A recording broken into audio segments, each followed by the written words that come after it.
Great. Hello, everyone. My name is Arome Ibrahim, and I'll be sharing with you guys my journey and also my story with XR. So currently, I'm the Executive Director of Immersive Tech Africa, and I'll be sharing a topic on extended reality, shaping Africa's digital future. How does this work? Oh. Okay, cool. So I have a background in business analysis. I found VR like 5 years ago when I attended a now Meta event, Facebook event in Abuja. And I had the opportunity to go on a virtual field trip to the Taj Mahal in India. And I told myself, this is it, right? I need to get started with this technology. And since then, I've been able to build a startup and also a community around the product, around the tech, sorry. And I'm currently helping Vector, which is a Netherlands-based AR/VR creator platform, to transform the technology also in Africa. So today, my agenda is quite simple and also straight to the point. I'll be talking about the state of tech in Africa, the African XR ecosystem, some amazing impact and use cases, and what we're actually doing at Immersive Tech Africa to propagate the technology, and also giving some good closing remarks. So for me, Africa is not just a continent, it's a land filled with amazing opportunities. And at the moment, we are seeing some great transformation in not just tech, but also the barest minimum of the technology. So we are seeing transformation in the startup ecosystem, mobile technology, fintech, and also digital education. For me, I'm also passionate about digital education and how we can also support organizations to digitize their processes. And currently, at the moment, internet accessibility, though not that good, but it's something we are currently working on. And for us is how can we fuse a technology that is still new to support the growth of amazing ideas and innovation by the youths. So like you all know, Africa is big, right? It's made up of amazing countries. And at the moment, it's growing very fast. And according to a research by Google, Africa has a $180 billion digital economy, right? So the goal is Africa is going to be like the youngest, it's going to have the youngest and fastest urbanized workforce in the world, right? So you're talking about young professionals that are building the future of technologies will definitely come from Africa. So in terms of XR, the growth of the tech on the continent has been quite slow in terms of adoption. And alongside some amazing individuals, we were able to put together resources to work on a report. So it's called the Africa XR Report, and it's available online. You could go to the URL, and you have a copy of it. And the goal for us is how can we map the ecosystem, right? So we talked to some key players, and they were able to share with us what they feel were their challenges. For them, XR is not just good to wear, it's also what are we building with it, right? And we're able to get some amazing feedback from companies that are doing great stuff with it. For example, MTN Nigeria, which is a project I worked on, they worked on a Metaverse-related project called the Yellowverse. And the goal for them was how can they engage with their customers online. So MTN Nigeria is the largest telecom company on the continent, and they have millions of subscribers. And for us, the Metaverse experience is not just wearing a VR headset, it's about solving the user's problem in a very immersive environment. And we also have the banking system adopting the Metaverse. For example, NetBank, which is like the first African bank to deploy this technology, is also fusing what MTN is doing by addressing user problems in an engaging platform. And we also have a platform called Africa Rare. So their goal basically is how can we fuse cryptocurrencies and NFTs to power digital experiences that are tied towards our arts, culture, and heritage. So in terms of use cases, like it was shared earlier, education for me, I feel will be the most important sector that will impact the most from XR, because students in Africa have a very, very short attention span. Most of them have challenges back home why they come to school. And for us is how can we create applications that can help these students learn better in the classroom. And we have a product from South Africa called Sisanda app. So their goal for them is how can they leverage AR to empower educators and also students to learn better. And the app is basically simple to download. The bandwidth is not that much, right? And they are tapping into the 500 million user subscription based on the continent. So another very good example is by StanLab. So at the moment, some schools don't really have fully equipped laboratories, and which is a problem for those that are learning STEM-based subjects. So for STEM Lab, they partnered with schools to digitize STEM-based experiments like chemistry, biology, physics, and have like a gamified experience on the web and on mobile for students to learn. Right? So a student that is taking an exam-based practical can now do like a demo in VR or web VR and also using their mobile devices and can now have very good grades in their examinations. So in terms of training, my very good friend in Uganda is doing an amazing stuff. They're called World eVisual. And for them is how can they empower technical training using VET. And at the moment, they partner with a company whereby they were able to digitize some technical training programs in VR. And students from several schools in Uganda were given headsets to learn. And the result was really good because now these students have the ability to learn and practicalize what they are being taught, not just by using textbook, but also doing that very well in VR. In terms of hardware, I'm glad to share that we have a headset that is made from Africa. It's called Eden Snacker by Eden in South Africa. And they are also trying to help kids in hospitals who have terminal illnesses and conditions to have that sense of presence and that sense of love in a virtual environment that is quite okay for them. So the goal for Eden is how they can partner with hospitals to deploy this solution with ease. And I must say, and I'm proud to say also that the headset is made in Africa and is powered also by Africans. And I cannot wait to see some amazing possibilities that will come out of this technology. And this is a very special one close to my heart, because I noticed VR is basically enjoyed by the young folks, right? When I saw this project and I was also a part of it, it was quite different, and it really touched my heart because this is an opportunity for our seniors to also learn with the technology, right? So there's this project called Art in Medicine. It's based in Nigeria. And the goal for them is how can they support seniors in adult homes to relieve some of their experiences. And he shared with me, his name is Kunle, and he shared with me, it was like, Arome, I was able to take a very old senior to the 70s, right?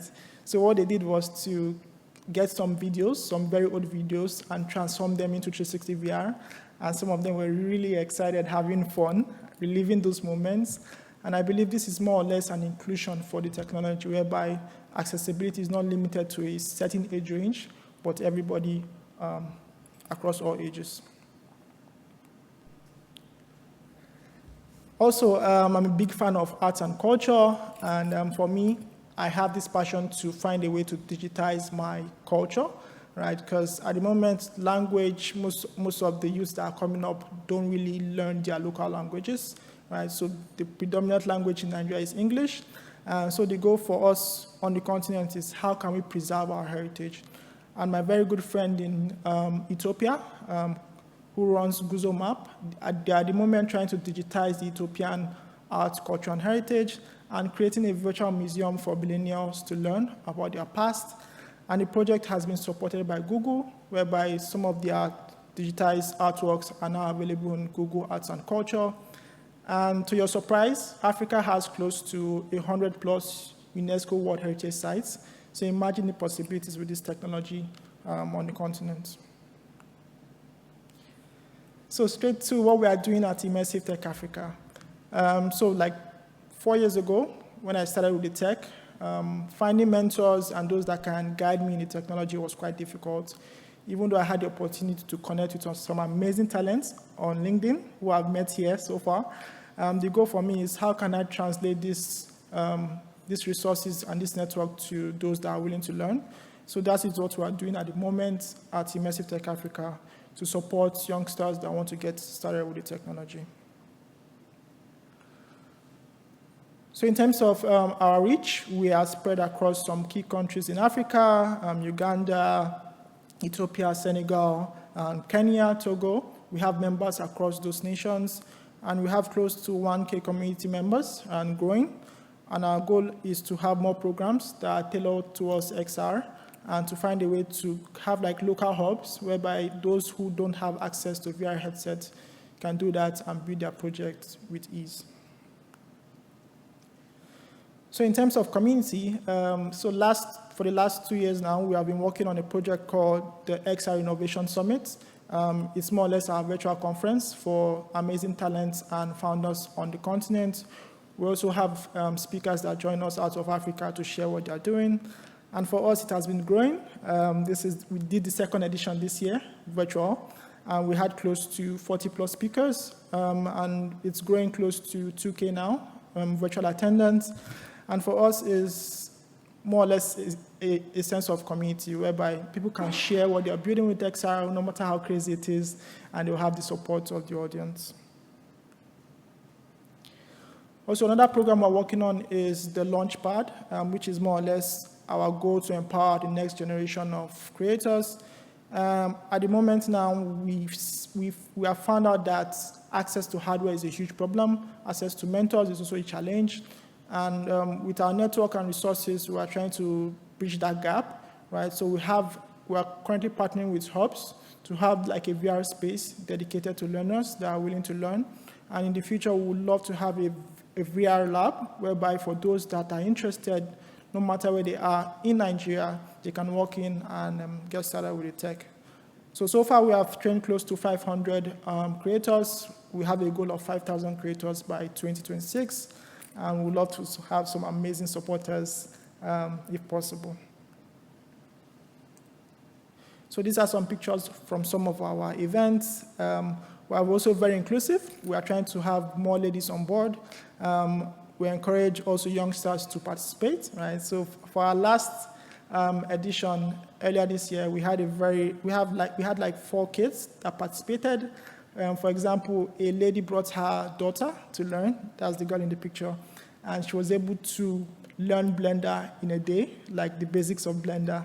And trust me, she's doing amazing stuff right now with the technology. So what are we looking for at the moment? For us, it's a very, very long journey, right? And we are down for it to the end. In terms of support, we're looking for partners that can empower our community with access to hardware, if possible. We're also looking for mentors and advisors to support these youngsters during their journey. And we're also looking for partners because we know VR is not just a technology for one person alone. It's a community-based initiative. And we would love to have partners that can support the propagation, not just in Africa, but also in nations that are still new to the technology. So for me, I would say being at this event is more or less like a juice to what we are doing at Immersive Tech Africa. And for me, XR is not just a hype, right? It's something we are using on the continent to make real change. Even though we do not have like the full infrastructure to power the tech, we're actually using it at our own level to build the experiences that can transform the way we learn, the way we teach, and also the way we can store our art, culture, and heritage. And for me, we need to find a way to create an inclusive space whereby for those that want to create impact with the tech can have access to creators, to networks and opportunities, and make a very huge impact, not just in XR, but also its social impact across the world. So thank you so much for listening. I hope my talk was inspiring and also motivating. And like I said, XR is a theme of joy for us here in Africa, and we can't wait to see the future possibilities of this tech. Thank you so much. Thank you, Arome. A round of applause, please. So I was inspired. I hope you were too. And I think let's maybe go straight to the point. Is there anyone here who has a question that you would like to ask? And would you like me to give you the mic? Thank you. And Arome, feel free afterward to maybe be specific about the kind of partnership, support, or whatever that you're looking for. Okay, sure. Hi. Hi. Lovely talk, thank you. Okay.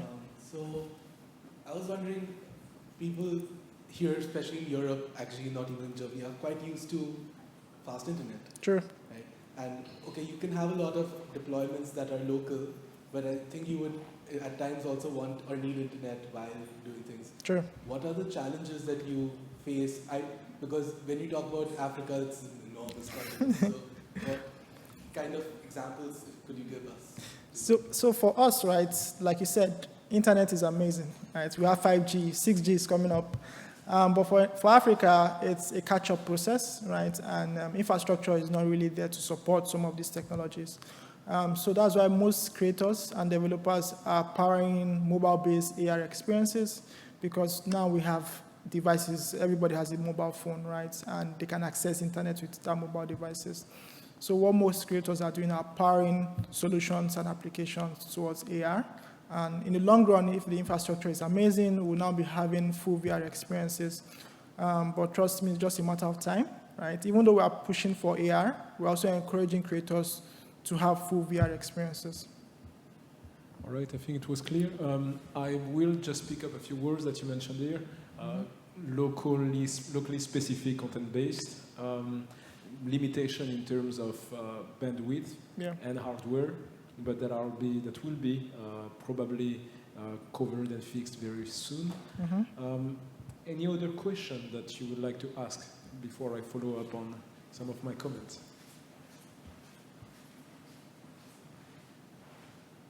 Hi. So you mentioned that most people access the internet via mobile, right? So what are the data rates? Is it compared to Europe? Was it a lot more expensive than Europe? It's, can I go back? So for data, right, it's quite expensive. I wanted to show the stats to go back. Okay. Okay, thank you. So as you can see here, right, this is the cost of internet on the continent. And the brightest part is close to $20 per month, right? So it's still quite expensive, right? And for most creators, bandwidth is really a problem. And that's why you notice most are now pivoting towards having experiences that can be downloaded, right? And now experienced later on. And we also have, for example, Meta that is empowering low internet access to some of their platforms, right? So for creators in Africa, they can power Facebook with no internet, right? And can learn also on the go.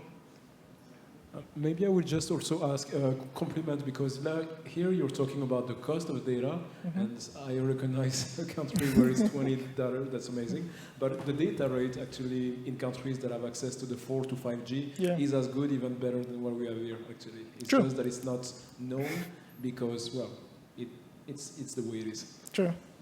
Another question, maybe you can compliment. Why does this matter to have a fast data rate? It has to, because I remember when I was in GITEX in Dubai, I was powering a remote-based vehicle with 5G. And I told myself, imagine having that on the continent. It will help not just education, but medicine, telemedicine, and the rest. So at the moment, we are seeing improvement, right? For example, MTN Nigeria just launched 5G, right, which is very fast. And they are now supporting creators by giving them discounts on their modems and also tokens to have a higher bandwidth for their content development.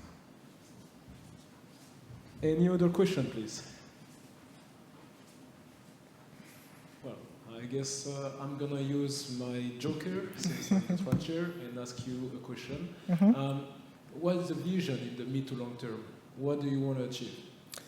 So for me, I would say, how can we onboard more creators? Because having one-to-one direct mentorship is very important. if you are learning XR, right? Watching YouTube videos is amazing, but having one-to-one direct mentorship has been a plus for us. And at the moment, we are working on a 12 weeks virtual training because we notice Africa is big. It's not everybody that can come down to Nigeria, right? So we are working with creators, right, who will become mentors to now train these people over 12 weeks. And we notice most people have 9 to 5, so we're pivoting towards the weekend. So in the long run for us is how can we have a database of how to get started with XR and also support local hubs with hardware for creators within that vicinity to learn about the technology. And we're excited about the journey. Okay. Yes. Sonia. Right, Sonia has a question. Cool. This isn't technically a question, but most people in this room probably have no idea how hard it was for you to get here. And I just want to say thank you for all the perseverance. And we have been trying to get you here, what now, 3 Yeah. years and a half, I think, Yeah. or something. And so I appreciate that and all that you guys are doing there. I follow you on social media, and it's really great, the support you give to creators and stuff. So thank you for joining us for the program today. Thank you so much. Thank you. Any other question? We still have a few minutes left. All right. I want to ask about, so, oh my God, I've forgotten the question. I was to follow up on your conversation. Okay. But I have another question actually. Mm-hmm. I was thinking, this is more of an idea. Mm-hmm. You know, what if you showed us these virtual reality museums Mm-hmm. with artifacts. Yeah. What if you get, and there are a lot of artifacts that are not in the home country anymore, right? What if you can get photogrammetry of those artifacts and then use that photogrammetry to make local virtual museums and say, this is what our museum would look like? True. So recently, Maybe, can I complement this just with one specific question? Yeah. Can you, to make it even more realistic, embed some geospatial data so that you can build what you call this metaverse in your description? Yes. So just complementing this question. True. And I had a pop-up idea when I was listening to some sessions. If you can see here, this is a 3D artwork of a Benin bronze head. It was recently returned back to Nigeria from England. And at the moment, there's a detailed 3D scan of this artifact. Right? So the goal for the state, which is Benin City, is they want to create a virtual museum whereby they could digitize some of these artworks because some of them are really not in good shape. And having like a detailed 3D version of it would be very good for the future kids to experience. And for me, I had the opportunity to work with a museum called the MEC Shalom Museum of Arts and Culture in Lagos during the pandemic. And what we did was to create a full-scale 360 VR experience of the entire museum. So you're looking at 1,000 artworks on display, right? I had fun during that day. And for us, we had a huge impact of people having virtual tours of the entire museum with ease. So like you said, digitizing arts and culture will be the next big step for us. I like the idea of doing photography of what it exists like today. Yeah. And then based on that, doing modeling of how it looked like in different versions of the past. True.